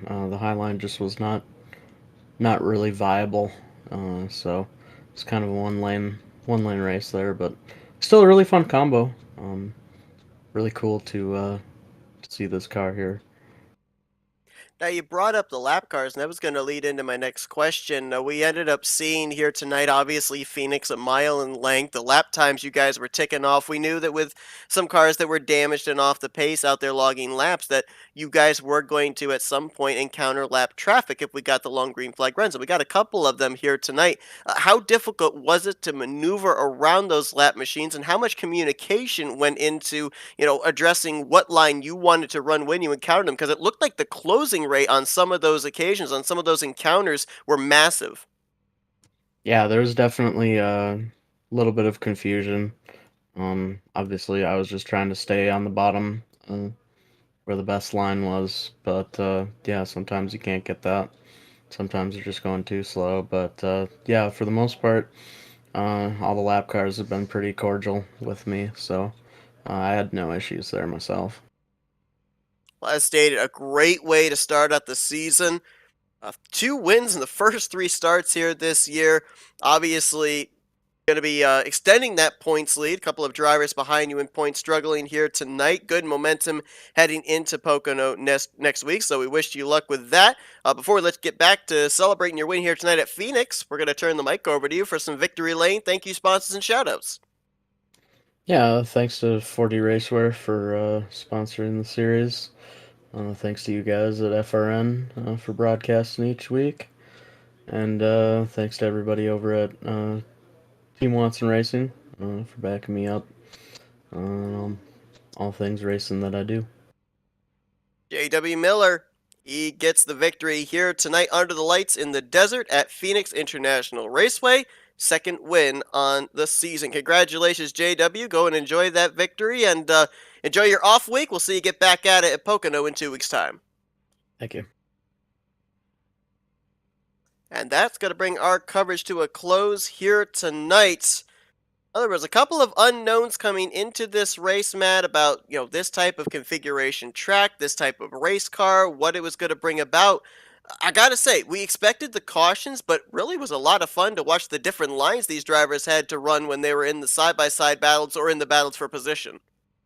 Yeah, and realistically, it kind of brought a new kind of angle onto this track. I mean, we weren't running as fast as laps as we were in the previous season, but they were able to utilize that dog leg and kind of cut through it a little bit to save some time. And even though it was technically a slower lap, it was a more difficult car to drive.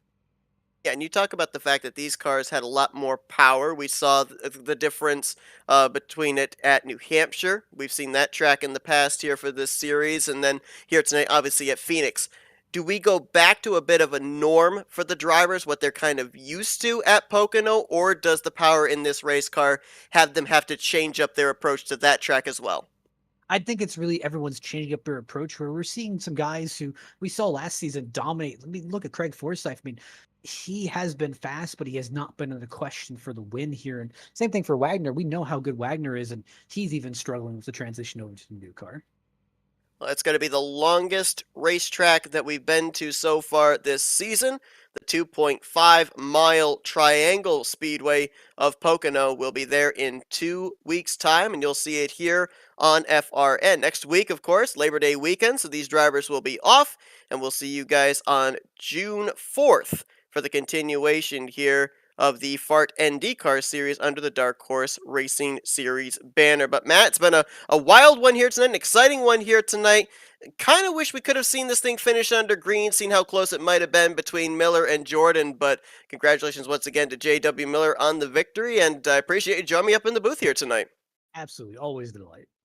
Thanks to everybody that tuned into our coverage here this evening. Hope you guys enjoyed it. Again, we'll see you in 2 weeks' time at Pocono. Hope you guys have a great Labor Day weekend. For Matthew Rodriguez, I'm Seth Cole. Good night, everybody, here from Phoenix as you've been watching another broadcast courtesy of FRN, the Flatout Racing Network. This broadcast is the copyrighted work of Flatout Racing Network and may not be rebroadcast, retranslated, or used in any form without the express written consent of Flatout Racing Network and iRacing.com Motorsports Simulations. Flatout Racing Network would like to thank you for your support.